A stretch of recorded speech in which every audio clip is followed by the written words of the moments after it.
幾名民主黨嘅代表下晝喺西區警署出發，沿途叫喊口號，又舉起標語同埋橫額，抗議湖南公安妨礙香港記者採訪李旺陽嘅親屬。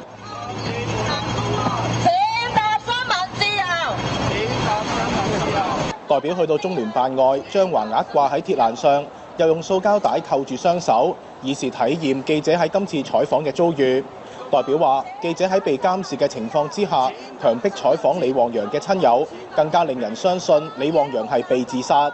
我哋見到湖南公安呢係對呢一件事呢係採取一個咁嚴密嘅監控啊，即係認為呢就事出有因啦。當然因為呢個李旺陽嗰個死因調查嘅報告呢係有好多嘅疑點，而佢哋呢係仲要不斷去掩飾，不斷呢係要即係禁制有關嘅